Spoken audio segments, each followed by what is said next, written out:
morning, everyone. I have a question for you. Democracy or oligarchy? Democracy. Scream! I just want to be sure I'm in the right place. Yes. This must be the people's house. Once this country had a constitution,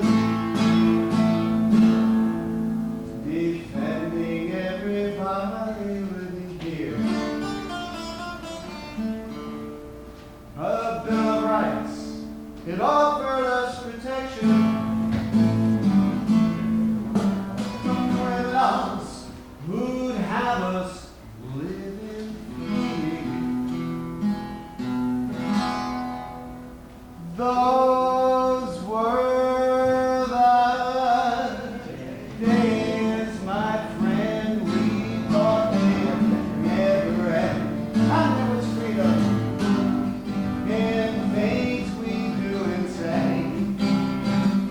Our kids and savings grew. We vote. It counted to those were the days. Oh yes, those were the days.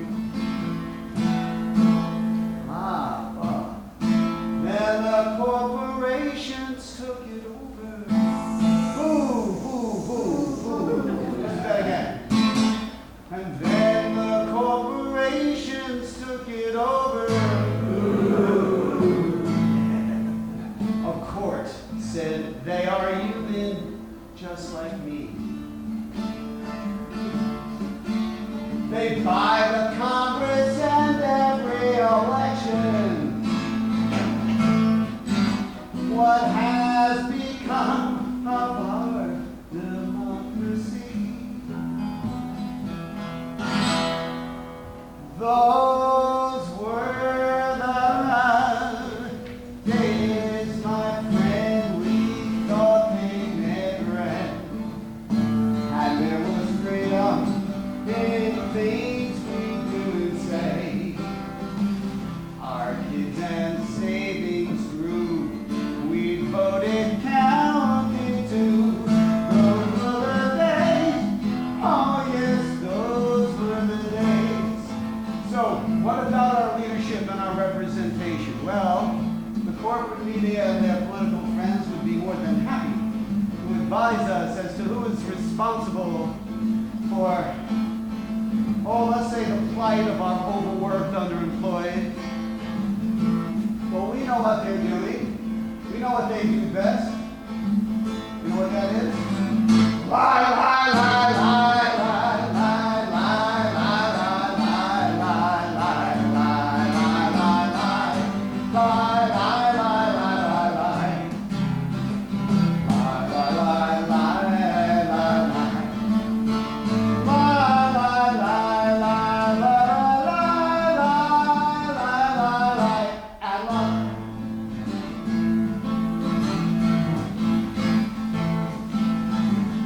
Citizens United and co-brothers,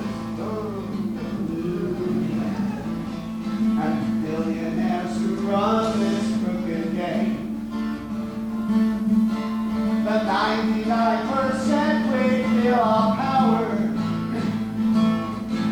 and from now on things cannot be the same. These are the days, my friend, when sleeping silence and we claim our future. We're fighting for our lives. Around the world we rise, occupy, organize. These are the days, oh yes, these are the days. Well, the 1% and the 1% of the 1% and the 1% of the 1% of the 1%, they are not going to take this lying down. In fact, I hear they're attempting to co-opt this conversation right now while we're having it. Well, we know what they're saying. We know what they're up to. It's all part of that never-ending and ever-growing one big lie, lie.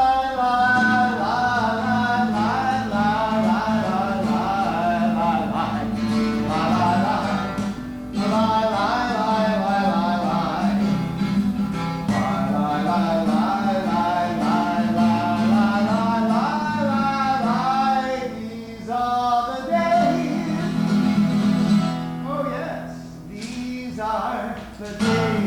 La la la la la la. La la la la.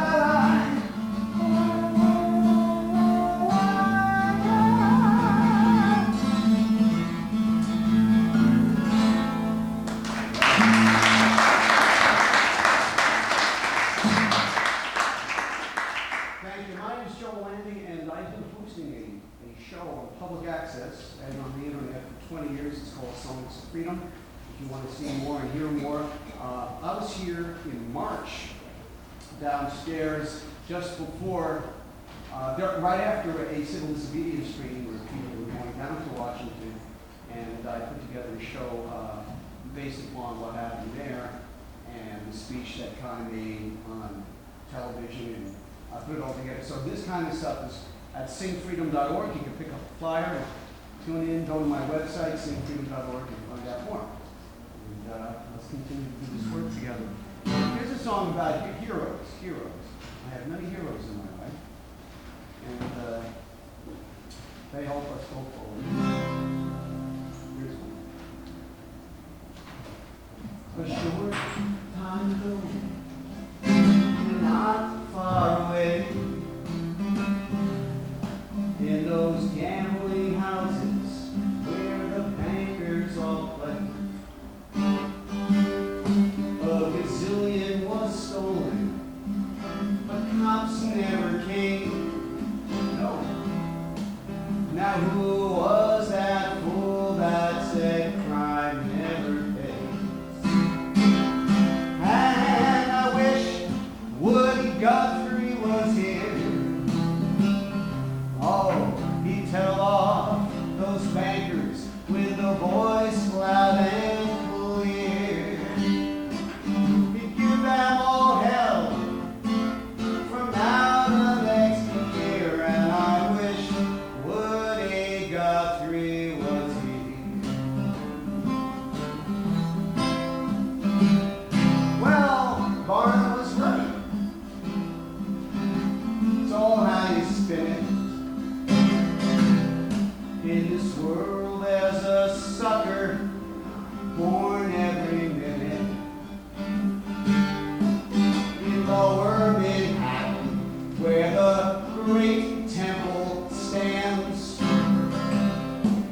the bulls and the bears are still fleecing the land. And I wish Woody Guthrie was here. He'd tell off the bankers with a voice loud and clear. He'd give them all hell from now to next year, and I wish Woody Guthrie was here.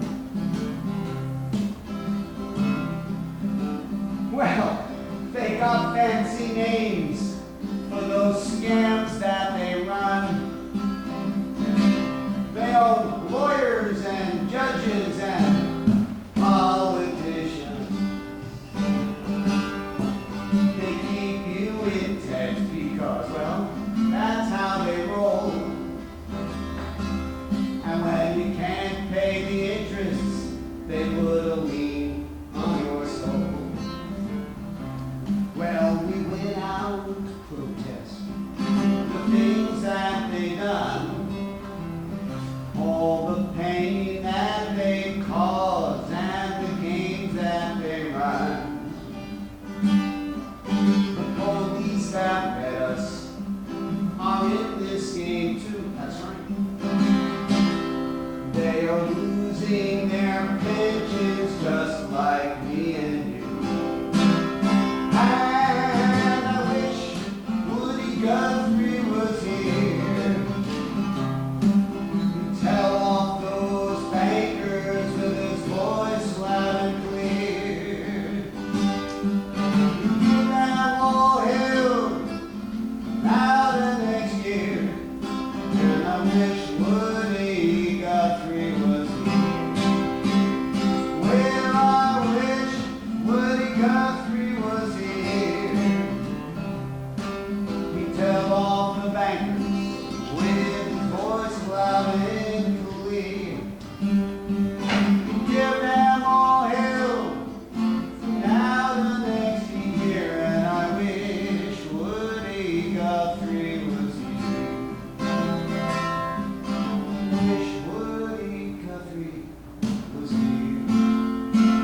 workers now.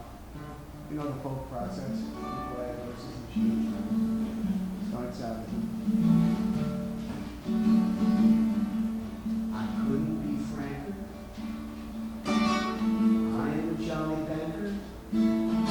I'm a jolly banker, am I?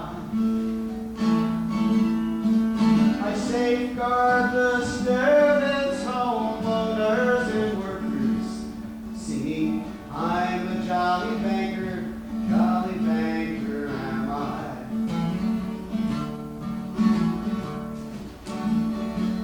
If you show me you need it, I'll give you some credit. I'm a jolly banker, am I? Just give me that 2 for each buck I show you, singing I'm a jolly banker, am I? Ah, but if you get laid off, I still must be paid off. I'm a jolly banker, am I? First I will hose you and then I'll foreclose you, singing I'm a jolly banker, am I? If the economy is ailing and banks are failing, I'm a jolly banker, am I? I'll never be bumming, 'cause my big loud is coming, singing I'm a jolly banker, am I? My friends down in Congress will cover my assets. I'm a jolly banker, am I? I just have to phone them, they know I own them, singing I'm a jolly banker, am I? Oh, my name's J.D. Diamond, and I am a slimin'. I'm a jolly banker, am I? I'll never do jail time, 'cause it's too big to fail time. There are others just like me, and we like it this way. Oh, let me be frank. I'm a jolly banker. I'm a jolly banker, am I? I safeguard the spirit of homeowners and workers, singing I'm a jolly banker, am I? I'm a jolly banker, am I?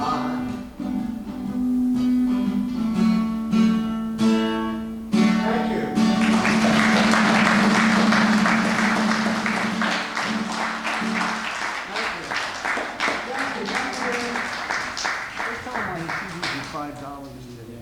Not allowed to say that. Oh, This is that's a service.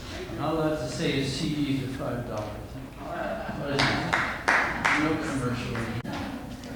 This morning's platform is Democracy Spring with Kai Newkirk, and I'm going to read just what I was given. It says, Dan, I am sorry, but since Kai Newkirk did not fill out the speaker information sheet, the background info we have on him is very limited. So I've read that, and then it says Kai Newkirk is the organizer, co-founder, and national coordinator of 99 Rise.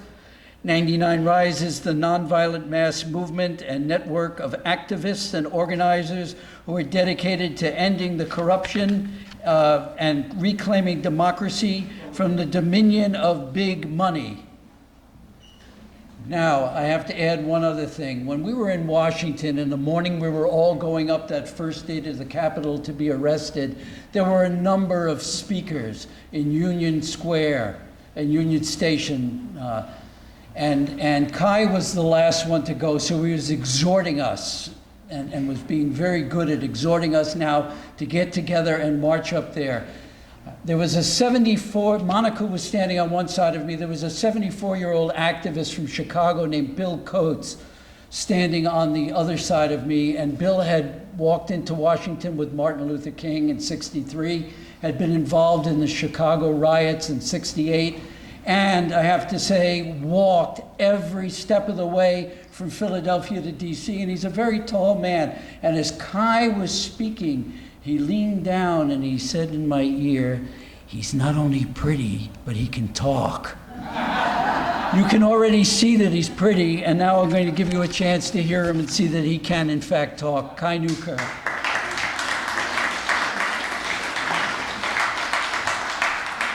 Good morning, everyone. How we doing? Thank you for getting up on this beautiful day and coming out to be with us and to hear me. Thank you, Dan. That was a kind introduction. And for the music, Joel, that was beautiful. Let's jam sometime. We need more movement music.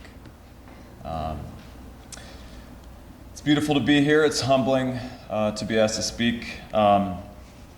I had to consult with my good and very knowledgeable friend Wikipedia about the New York Society for Ethical Culture on the flight over from Los Angeles. And I'm impressed by and deeply respect the Ethical Society's longstanding commitment to struggles for justice and progress in our country. And it's clear to me that it's an institution whose members grapple deeply and seriously with the question of what is right to do with a human life and what the implications of our understanding, our best understanding of truth and reality are. And I know that many people who have grappled deeply with those questions and lived answers that are very worthwhile have spoken before the society. So it's a humbling honor for me to be here, speak to you today. So thank you for that. I was asked to speak about Democracy Spring, a nonviolent campaign to end the corruption of big money in politics and guarantee the right to vote for all in free and fair elections that give us all an equal voice. We're in a moment right now where Democracy Spring is maturing from a campaign into a movement organization that can lead multiple escalating campaigns to the victory of fundamental reform to save our democracy. And so in this moment, in this time of transition, it's a good time to share and reflect on what we've done. And I want to speak today to a few things. First, to briefly share part of my story that leads me to this work.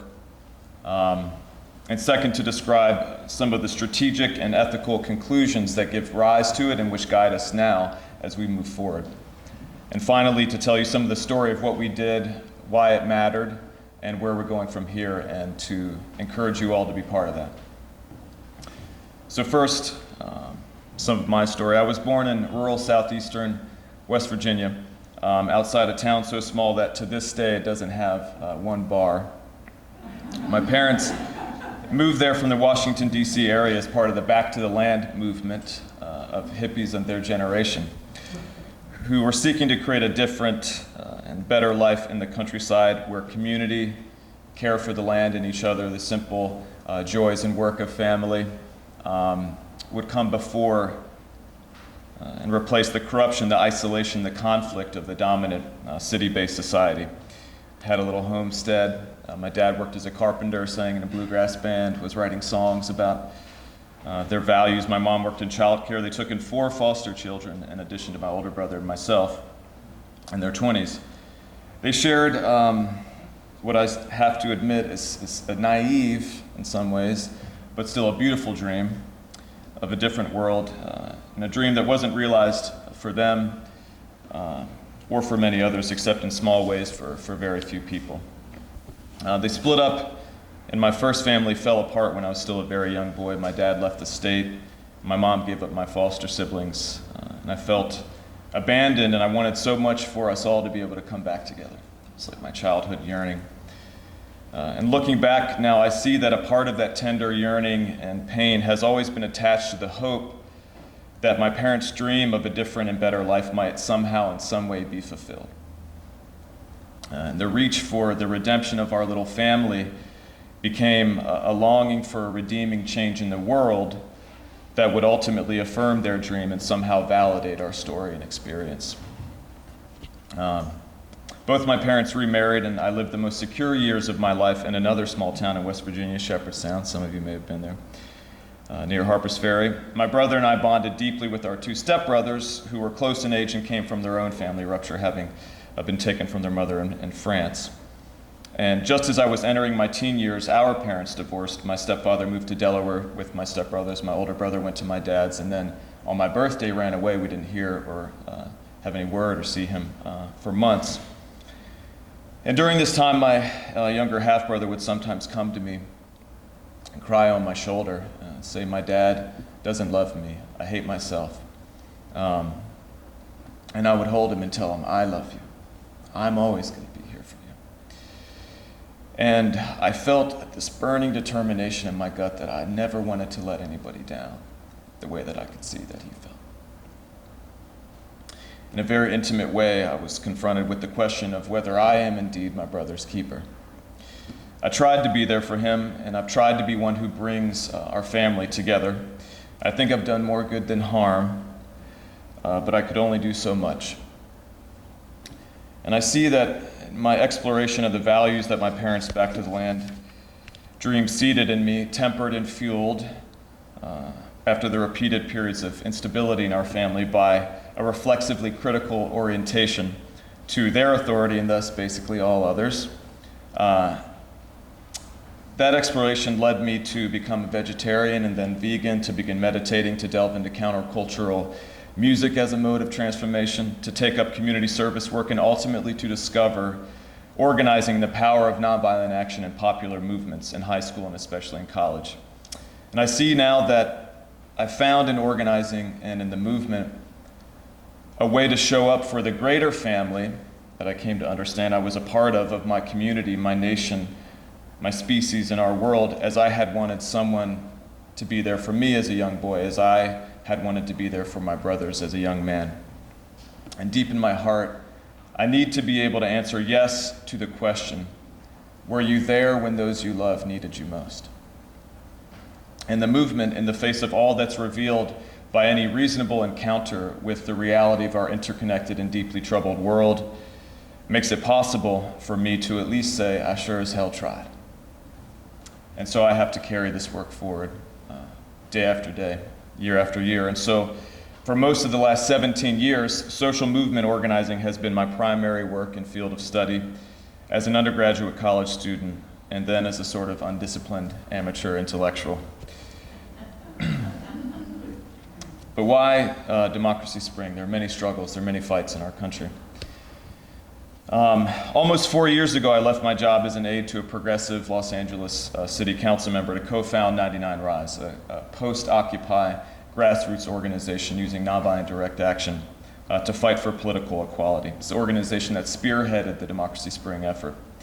Without any secure income beyond the promise of brief unemployment, I took this leap of faith and, through many setbacks and persistent trials, have continued it these last 4 years because of three strategic and ethical conclusions that I reached in my years of organizing that guide my specific expression of fidelity to the moral and emotional motivation that I rooted in my family story, which I shared. And these conclusions are the following.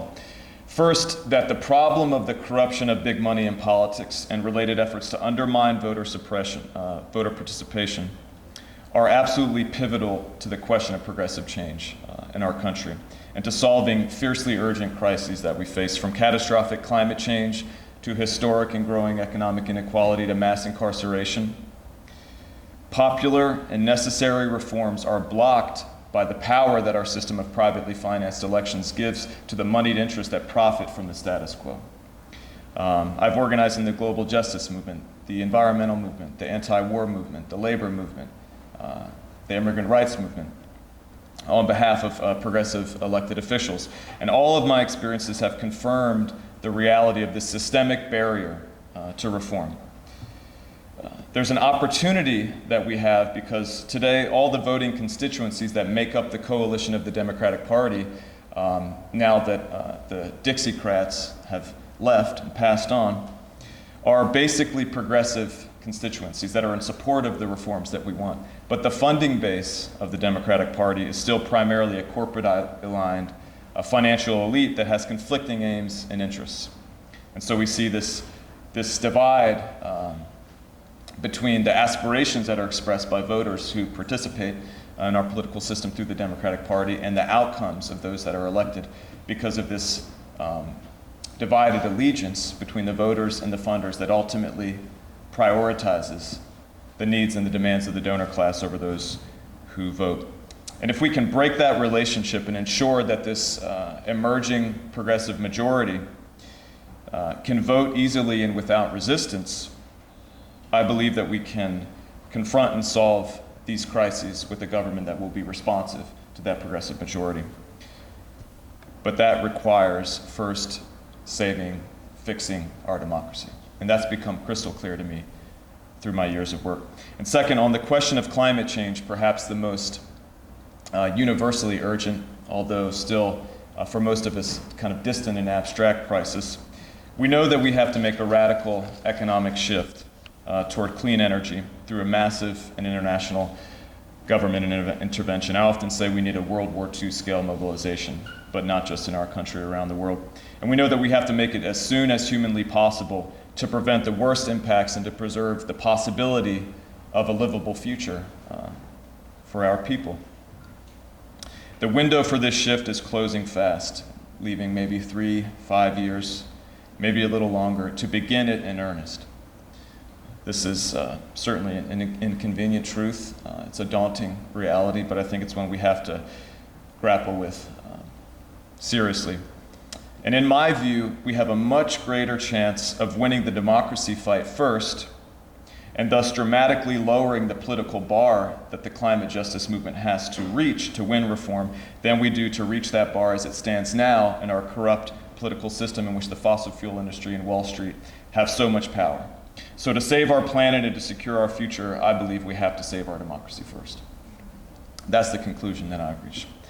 And finally, I'm convinced that the democracy movement will only win, and win soon enough to enable timely action on climate, if we boldly embrace a strategy of escalating nonviolent action in the modality of what we call momentum-driven organizing. Now, what does all that mean? Are y'all with me? Stay awake now, it's Sunday morning. Getting into it.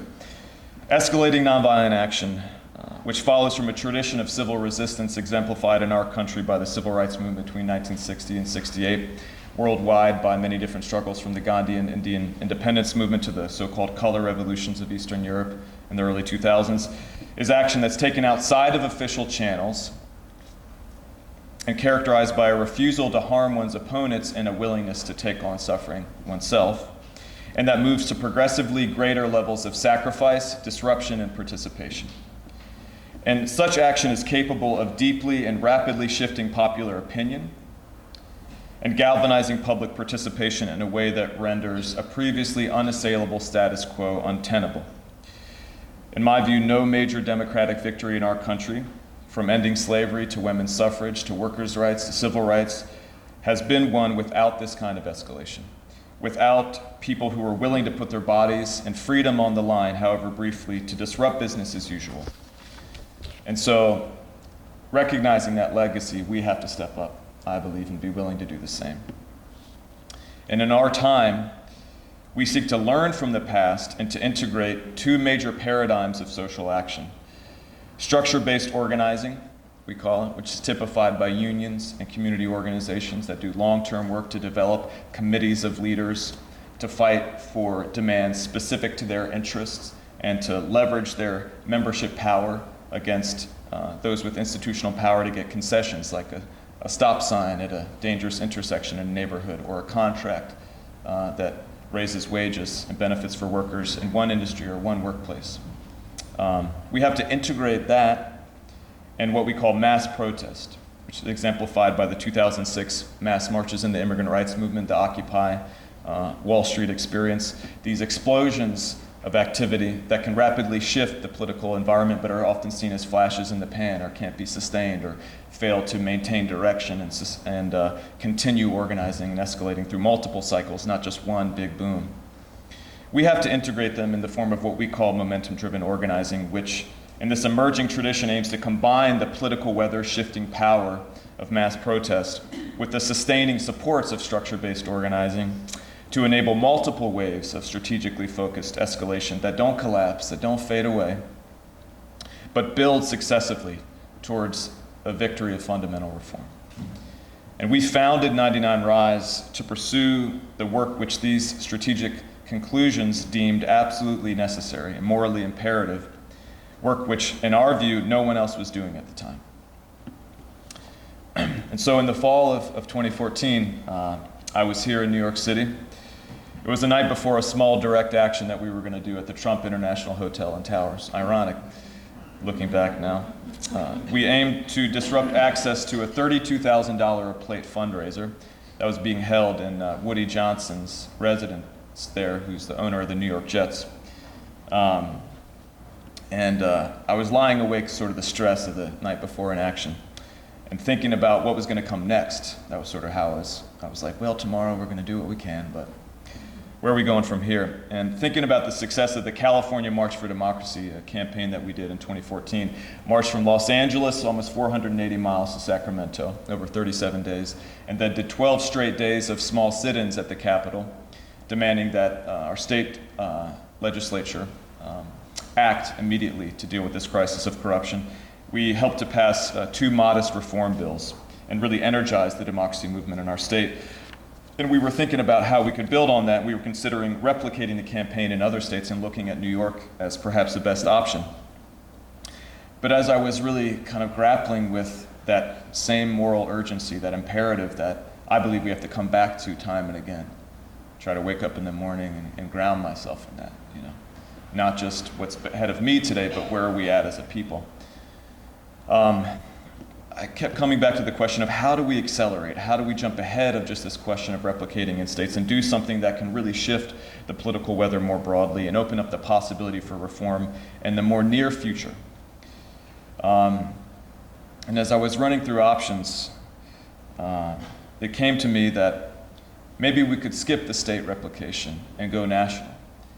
That so many people who might want to do that in different states would probably want even more to go to the US Capitol, to the belly of the beast, to the institution that is simultaneously supposed to be the most responsive to the people, is the most corrupt, and has the most power to change things.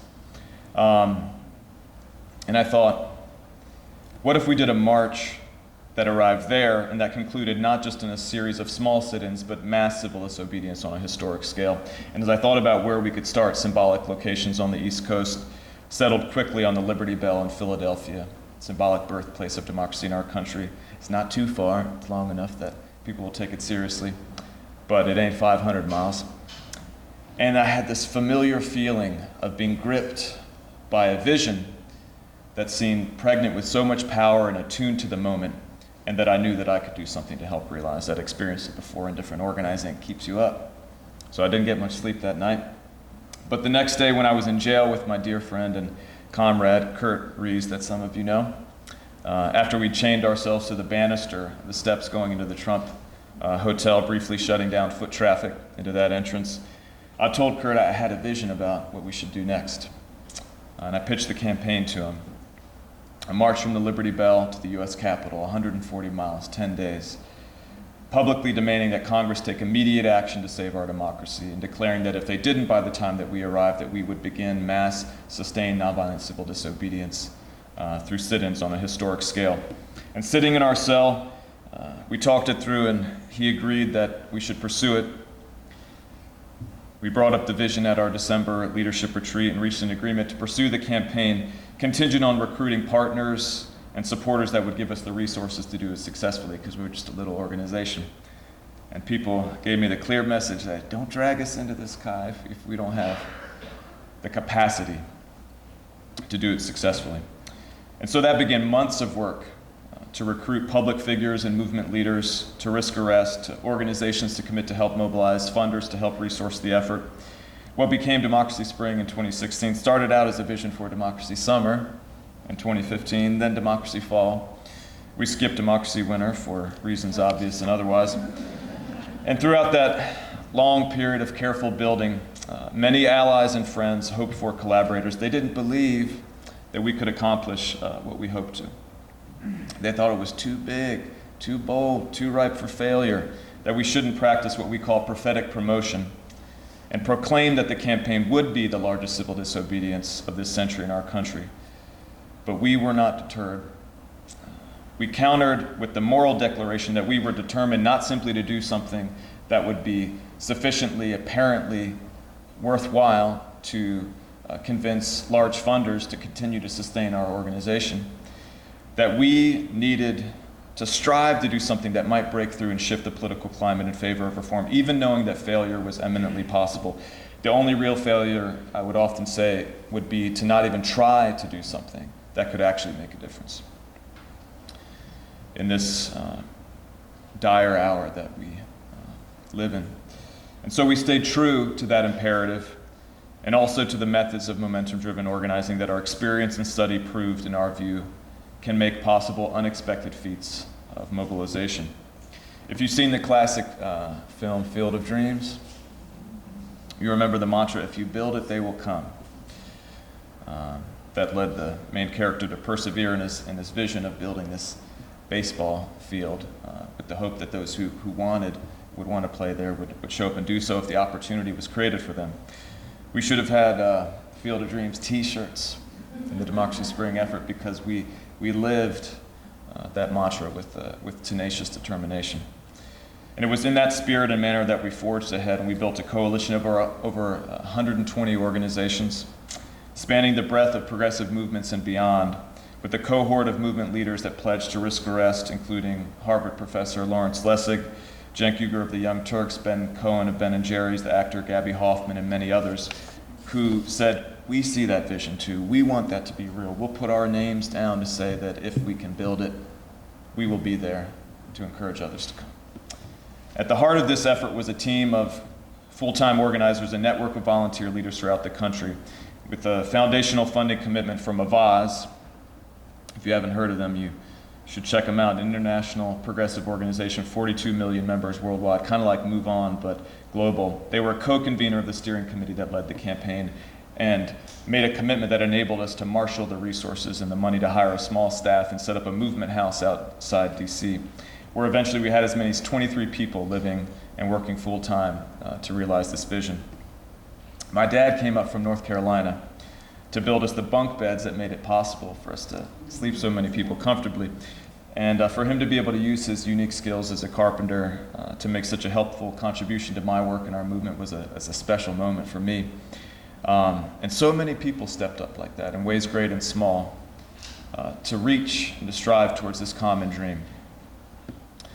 And so through those months of work, we arrived finally at the day long marked on our calendars, April 2nd, gathered at the Liberty Bell in Philadelphia on a cool, rainy morning. Hundreds gathered there to rally to begin our march, which ain't that special. But over 120 of them had come committed to do the entire walk. And when we started the organizing, we hoped that we would have at least 50 people who would walk the entire distance. And here we were, over 2 times that. And when we set out on the march that day, I felt the strength of this coming together, this feeling that we had this nonviolent army of democracy defenders, this mobile village that was going to carry this message and build as we grew closer to DC. As an organizer and as a campaign director responsible for the overall success, I had a unique perspective. I was less close to the community and the bonding experience that was so powerful for so many. I tried to do what I could to show up for that. And I was more attuned to all of the logistical challenges, the emerging problems, and the conflicts and everything. And our organization was tested and strained. But through all of that, through the cold wind, through the rain, even hail one day, the long miles of blisters, the sunburn, we continued to walk. And some marchers told me that it was one of the hardest things they'd ever done in their life. And it was that spirit of showing up for that sacrifice that I believe in so much and I could feel was present in this community. Day after day, we continued those bonds strengthening Dolores Huerta calls these long marches, a co-founder of the United Farm Workers with Cesar Chavez, praying with your feet.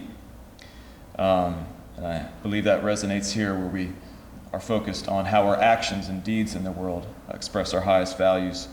And as our story grew in social and traditional media, and new walkers joined us, we passed through depressed swaths in Delaware and rural Maryland, through the city of Baltimore, suburbs of DC, until finally we arrived in the nation's capital on Sunday, April 10th. And if you weren't there, it's hard to describe the thrill and the swell of energy as we approached Union Station and gathered around the Freedom Bell.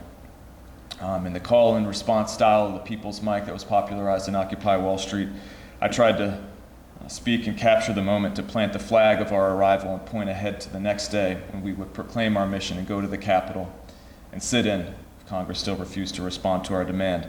The energy was electric. The next day when we gathered to rally and to march to the Capitol, 1,000 strong, I remember as we were heading down the street straight towards the Capitol on the east side, and the police parted before us. We took the plaza.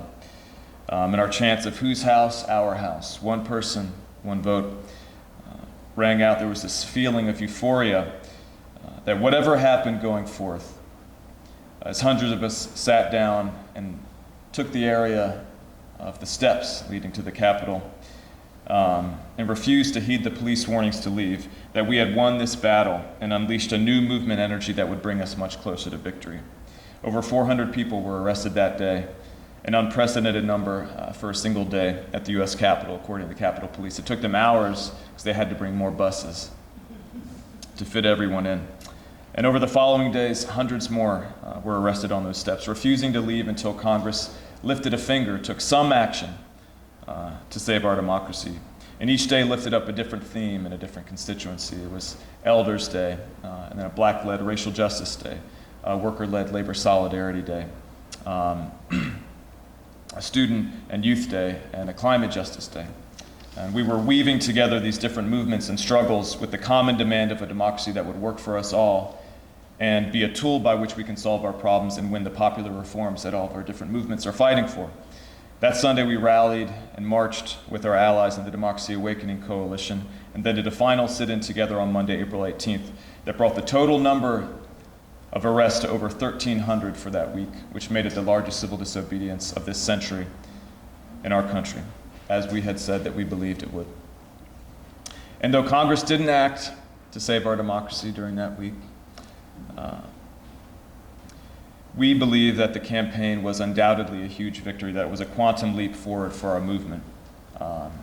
We knew that we could win regardless of whether Congress took action at that time by either forcing their hand, bringing this miracle out of them, or dramatizing congressional resistance to the readily available reforms that they could move on right now, that are present, dramatizing that in a way that would galvanize public support for that reform and the public demand for congressional candidates to fight for it. And while it's true that the corporate mainstream media that profits immensely from the corrupt status quo, right, much of the big money in politics goes to them to pay for ads, they were resistant to covering our actions. But we reached tens of millions of people through the minimal coverage that we did pry from the CNNs and ABCs of the world, and the substantial coverage that we earned from public media like NPR, progressive and alternative media like Democracy Now!, new media like the Young Turks, social media where we were trending, a top trending topic on Facebook and Twitter for days on end, and even entertainment media like Entertainment Tonight and TMZ that were pulled in by the participation of celebrities like Rosario Dawson. We knew that we were reaching tens of millions of people who might not be thinking about this, might not be aware of this, might not be sure where they stand on it, and might not be believe in the possibility of reform, that we're seeing this movement step up. And just days after the sit-ins ended, Representative John Sarbanes from Maryland, he's a reform champion, he released a letter calling for hearings on the 4 reform bills that we had identified and that we're pushing for, including an additional one that was complementary. It was signed by almost 100 members of Congress. It was a direct response to what we had done. And just last week, Senate Democrats led by Chuck Schumer of New York, who's no champion of pro-democracy reform by most estimates, announced a planned rollout of a suite of democracy reforms that closely mirror our demands, which they plan to campaign on and, if returned to the majority, to advance. When the people lead and are willing to stand together, to march, to sit in, to disrupt business as usual, for a just cause, institutions and elites must follow. This is a core tenet, right, of people power, of movements, of even the idea of the possibility of democracy. And we are seeing this in effect because of the action that we've taken. And because their position, their authority and power of any elite is ultimately dependent on the consent and cooperation of all people. And make no mistake, we don't consider any promises of action on reform to be anything other than an opening which we can continue to organize and escalate to translate into real change. But these movements in Congress are reflections of a shift in the political weather that Democracy Spring and the broader movement of which it is a part have created. And what we have to do is to continue that process. We've had a breakthrough moment, and now we have to build on that. So where do we go from here? Democracy Spring is in a brief period of transition, adapting our structure from that of a coalition that's formed to execute one campaign to a movement organization with an affiliated alliance of aligned organizations that can sustain organizing and action to execute a larger strategy via a sequence of escalating campaigns. We expect to complete this process before the end of June, and then we look ahead toward options for large-scale escalations this summer, this fall, perhaps including mass action at the Democratic National Convention in Philadelphia. And in the meantime, we're reaching out to candidates for office from president down to city councils to ask them to sign an Equal Voice for All declaration that formally commits them to fight for pro-democracy reforms, including voting rights protections, public financing of elections, and a constitutional amendment to overturn Citizens United. Those who sign the declaration will be lifted up and empowered. We will mobilize voters to support them. And those who refuse to will be targeted for nonviolent disruption to expose them as pro-corruption and isolate them from public support. We need to make this election a referendum on whether we're going to have a democracy for all or a plutocracy for the few. In the same way that the 2004 election was in some ways a referendum on the Iraq War, if you remember that, we need to make this election a referendum, at least in part, on this fundamental issue. And we know that if we can do that, it should empower those who stand with us, who stand on the side of democracy and the people, to win because our side is popular. More people stand with us, a vast majority across the political spectrum. And if we can elevate this and raise it in a way that people have to take a stand and the public is aware of it, we should enable an electoral result that creates a mandate for reform. Because those who won in part by saying they would act to save our democracy. But it's not like we can go home then, right? It's one thing to have a mandate, it's one thing to actually win change. And so, if we can take this step, we will then move to publicly demand that Congress and the President honor that mandate and enact a reform agenda by a deadline in 2017.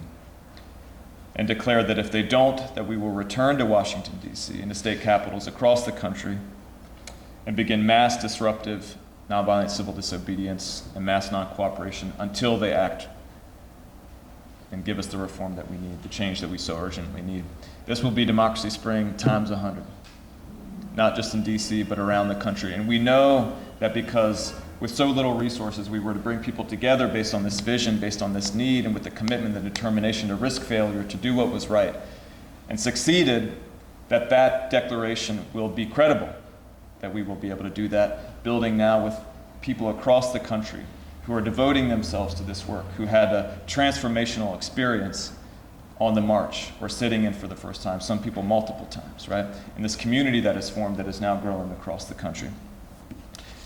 And we know that this plan is ambitious, even unlikely to succeed, but we don't ask what is convenient or likely or what's safe, but rather what is right, what is necessary, what is possible if we believe and strive and struggle together. In a time of converging crises like that in which we live, we who seek to rise to the moral challenge of a life well lived to settle peacefully into our last moments whenever they come, when we must reckon with what we did and what we did not do when it mattered most. We must ask of ourselves nothing less than seeming miracles, than daring dreams made real. And so I am determined, we are determined to continue in this path. And I ask all of you to consider making that journey with us. Thank you.